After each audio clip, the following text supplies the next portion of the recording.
గురువుగారు, శంఖాలు అనేక రకాలుగా ఉన్నాయి. వీటిలో దక్షిణావర్త శంఖం విశిష్టత ఏమిటి?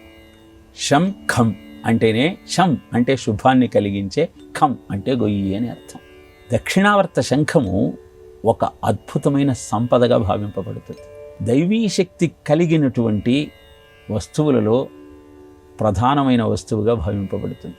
ఏకముఖి రుద్రాక్ష, ఒకే కన్నున్న కొబ్బరికాయ, చేప నుంచి వచ్చిన ముత్యము, నల్లని పసుపు, దక్షిణావర్త శంఖము, ఇవన్నీ కూడా అద్భుతమైన దేవతా వస్తువులుగా పరిగణింపబడతాయి.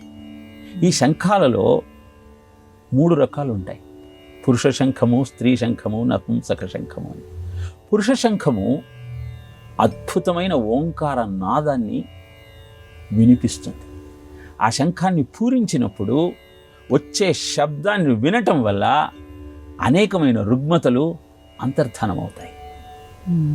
అందుకే లక్ష్మీదేవిని పూజిస్తూ ఆ లక్ష్మీ నివాస స్థానాలు ఏవి అంటే శంఖే, దేవకులే, నరేంద్ర భవనే, గంగాతటే, గోకులే అంటూ ఈ స్థలాలన్నీ లక్ష్మీ నివాస స్థానాలే అని శాస్త్రం తెలియజేస్తుంది.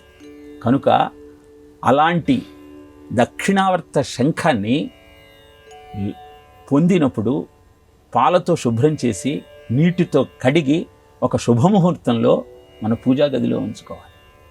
షోడశోపచారాలతో ఆ శంఖాన్ని పూజించగలిగినట్టయితే కోరిన కోరికలన్నీ నెరవేరి సకల సంపదలు మన సొంతమవుతాయి.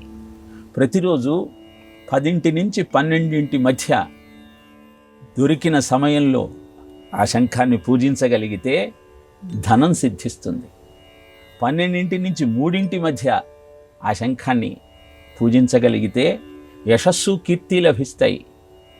3 నుంచి 6 మధ్య ఆ విధంగా శంఖాన్ని పూజించగలిగితే స్త్రీ సంతానవతి అవుతుంది.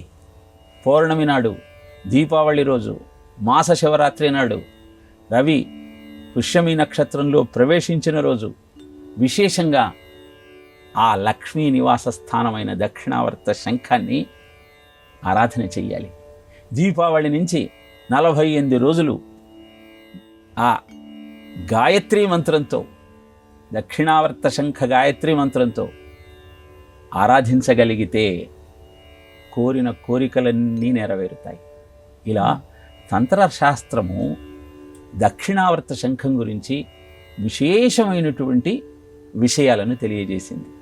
వాటిని తెలుసుకొని గురువు ద్వారా ఈ విధి విధానాలను ఉపదేశం పొంది అలా దక్షిణావర్త శంఖాన్ని పూజించగలిగితే దరిద్రం అనేది దరిదాపులకు రాదు. సకల శుభాలు వనగూడుతాయి. తెలుసుకొని, ఆచరించి, ఆరాధించి అద్భుతాన్ని ఆవిష్కరించుకునే ప్రయత్నం చేద్దాం.